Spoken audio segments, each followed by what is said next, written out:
Hay historias que se cuentan a los gritos, y otras que se viven casi en susurros, en silencio. Bueno, esta es una de esas. Vamos a embarcarnos en un viaje especulativo, un recorrido por esos años de los que no hay registro. Una exploración de lo que significa salir a descubrir el mundo y, de paso, claro, terminar descubriéndose a uno mismo. Y todo arranca acá, en Nazaret, con esta sensación. Nací en un lugar donde todo se repite. Imaginen eso, un mundo chiquito, predecible. Un lugar donde el ciclo de la vida y el del sol parecen no cambiar jamás, y donde los horizontes, pues, siempre están demasiado cerca. Así empieza la primera parte de este viaje. Ojo, que no es un viaje que se hace con los pies, sino con la mirada. Es la crónica de una juventud que transcurre observando, viendo todo desde un mundo que se siente muy, muy pequeño, pero donde ya se empieza a sentir el eco de algo mucho más grande. Es que hay otra forma de estar en el mundo, ¿no? No participando activamente, sino siendo testigo de todo. Se trata de ver cómo el tiempo va dejando su marca en los cuerpos, cómo el cansancio se vuelve parte del paisaje. Es un aprendizaje silencioso, uno que te permite captar las verdades que no se dicen con palabras, las que se ven en las manos de los artesanos y en la mirada de la gente. Y en medio de esa rutina, de esa quietud, surge una tensión.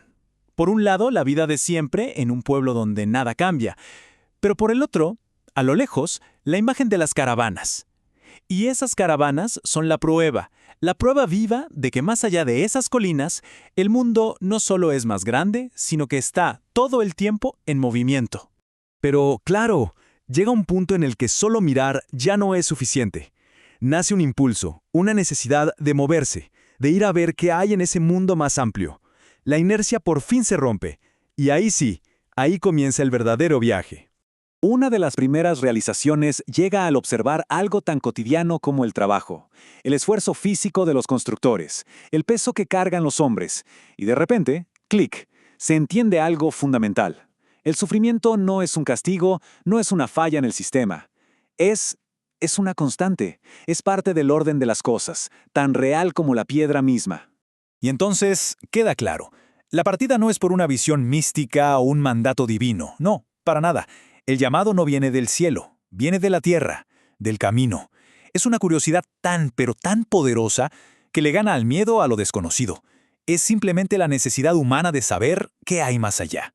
Al dejar la casa atrás, el viaje se adentra en un territorio que no es solo nuevo geográficamente, sino también filosóficamente. Las viejas rutas comerciales se convierten en un verdadero río de ideas, un choque cultural con la increíble diversidad de la fe y el pensamiento humano.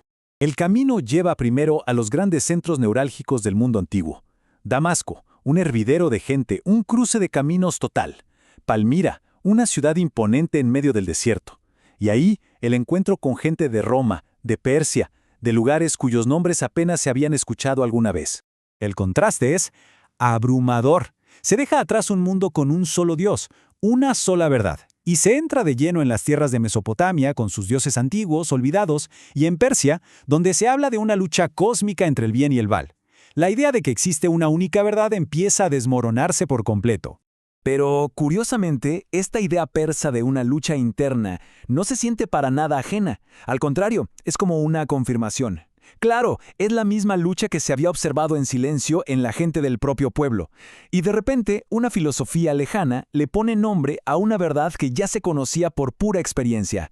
El viaje sigue avanzando hacia el este, pero ahora el foco cambia. El ruido y el movimiento de las grandes ciudades le dan paso al silencio de las montañas. Ahora, la búsqueda deja de ser hacia afuera para volverse completamente hacia adentro.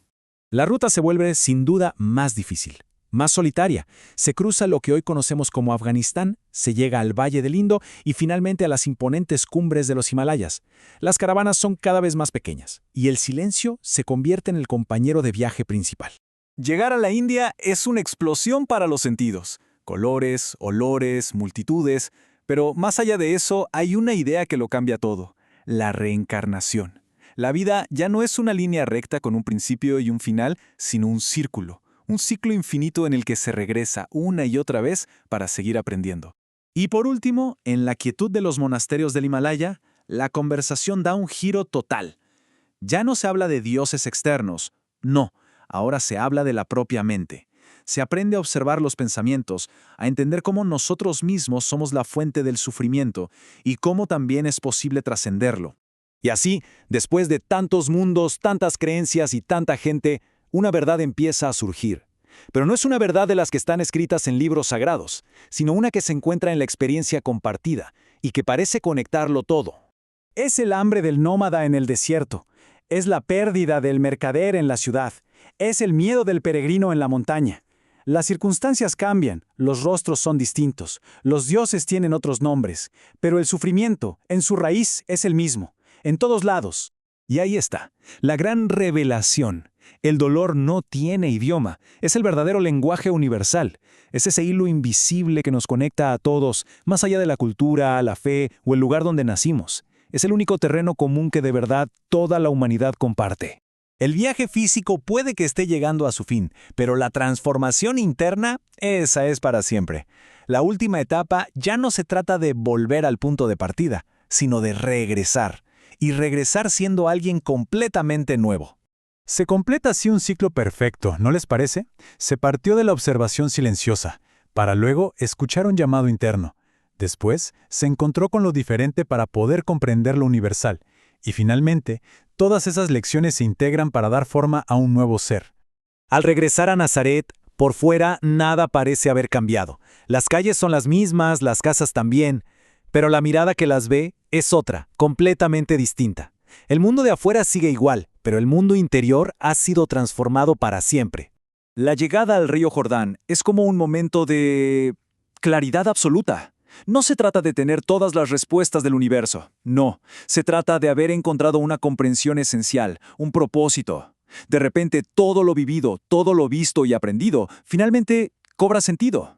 Y la conclusión es tan simple como profunda. La búsqueda nunca se trató de encontrar una verdad escondida en un templo lejano o en las palabras de un sabio. La verdad siempre estuvo en el acto mismo de buscar, en el viaje, en la decisión de abrirse al mundo y a su gente. Y así, este viaje que comenzó en un mundo pequeño, con un solo Dios en el cielo, termina con una revelación inmensa. Que quizás lo divino no estaba en un lugar sagrado ni allá arriba.